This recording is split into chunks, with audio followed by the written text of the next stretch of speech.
Hello everyone, my name is Zenitsu and I'm back with another pre-release report.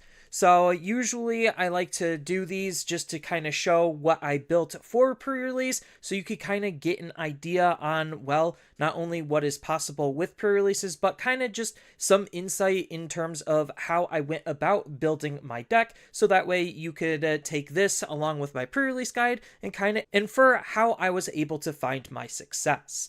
The main thing when I was building my deck that I noticed out of the set is the fact that I just wanted to try to utilize as much cross synergy cards as I possibly could. So just because the set, there was some slight awkward jankiness to it, but that's just all pre-releases. The one thing that you wanted to make sure is just what you can try to utilize to make it your deck as fully functional as possible. So my event was 3 rounds. I did end up getting in first place, getting me the Shoutmon, and well, let's just dive right in to see what we were working with. So I didn't exactly play with all of the cards, obviously, and the only card that I didn't play that was worth noting was the alt art Marvin Jackson. But outside of that, my pool was pretty okay. So when it came to the Digitamas, I only pulled 3 actual Digitamas, and then in my pre-release pack, there was my 4th. So I was just running whatever I had, even though one of them was kind of suboptimal. It just didn't matter, and I found that the 2 that I was using their abilities more often than not was the Yokomon and the Demi-Meramon. But with these, you kind of just have to run with whatever you are playing with. So I kind of just took my own advice and ran a pretty decent curve when it came to my Digimon. So when it came to utilizing my rookies, for the most part, I just kind of played the best of the rookies that I had opened. I didn't open that much more extra rookies, so I just was utilizing whatever I possibly could. Again, similar to the Digitamas, as long as I could just make my cards as usable as possible. So some of the cards that did do better than others.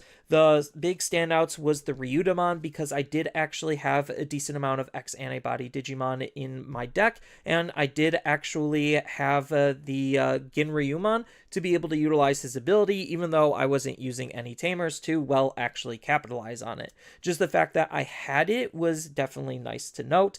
I did also notice that the Gomamon and the Betamon were also pretty decent rookies at just having good effects that I want to be able to use. Same thing with Hagurumon, and same thing with Gazimon as well. Everything else kind of was just mid at best, but regardless, they all performed relatively well at doing their job at, well, being rookies, at helping me start my evolutionary chains. So those were all 12 of my rookies. Then when it came to my level 4s, I ran 13 level 4s. So the reason why I ran 13 was because I did have both Jerrymon and Numamon X, which to me were basically like pseudo rookies, just because if I really wanted to, I could hard play them for 3 and be able to start going up the chain that way. There was another card in the name of Woodmon that also had this same stat line, so I had a decent enough of a buffer between my rookies and my level 4s to be able to bridge the gap in the ratios. But as far as the Digimon that I was running outside of that, I was just running kind of, again, just whatever I felt like I had. This time I was trying to start to line up more specific synergies. So as far as specific synergies, it's just more of just card combinations to try to make my cards as effective as possible. So an example of this was the Betamon was a really fantastic card, and I really liked the combination of Betamon and Publimon, just because with a Betamon giving jamming, it makes the Publimon's attack safe, so when I swing, I know he's going to be living as long as he's not blocked, so that way I could use his ability to shove him into my security if I needed to recover. So it was a decent card combo synergy there. And then there was just a whole bunch of other decent cards that were putting in some work, mainly some low-level blockers, a bit of some rush with an extra instance of jamming.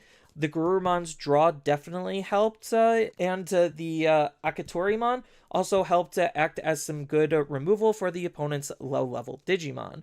Then Bakemon with the Retaliation inheritable definitely was huge, and I had two Ginryumons to be blockers, so that's kind of just where my level 4s were at. And as far as my level 5s, I ran 8 level 5s. So I had, again, just some pretty awkward synergies, but I was just playing with the best of whatever I had. I didn't have a whole lot of the Dark Masters level 5s, but some of them are better than others. In terms of just looking at what abilities that you're going to be using. So a card like Tethysmon really wasn't very useful at all. Again, it was just here as filler, and it was actually a pretty decent card for me to run because I had the Mega Seadramons to be able to shove a level 5 and bounce a level 5, on top of the fact that its inheritable ability on either of these just acts for a blue card to shove underneath to be able to start getting some restands for some extra aggression.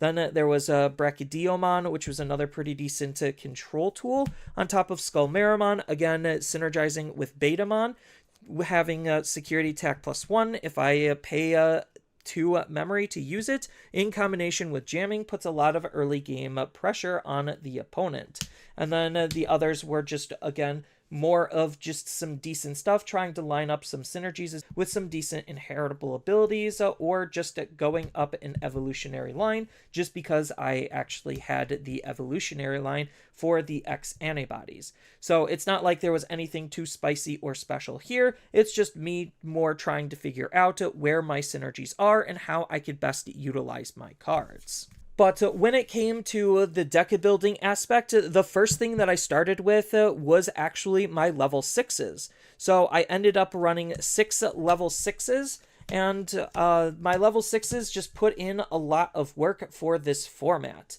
So I was just playing some really good and really aggressive cards that could help either stall or control the field, depending on what kind of state my opponent's board is in and what kind of state I'm in. I, again, was just starting off with my level 6s when I was going into deck building, so that way I kind of know what synergies I want to try to line up for, knowing that this is the final card that's going to be on top.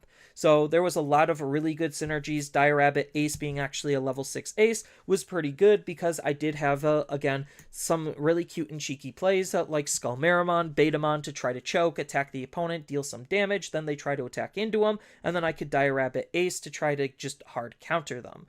So there was some decent amount of flexibility in terms of the cards that I was running and the approach on the abilities that I was looking to gain. And then the only option card that I ran to just to finish off the deck was one copy of Meteor Wing, just because I was already in some red, and Meteor Wing was just one of the better removal cards that I could have ran.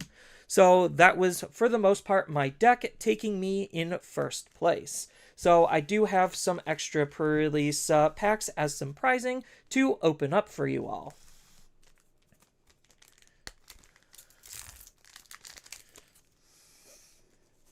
So the one thing to note with the pre-release packs is LM cards are actually inside of the packs. You could kind of say it's diluting what the pre-release packs are for BT15, but it's something that I was completely expecting, because otherwise, how else were we going to get pre-release versions of these cards? I don't think it's that big of a deal in the grand scheme of things, even though all of the LM cards in BT15 do come in foil, which is whatever. These are just foiled versions with the pre-release stamp.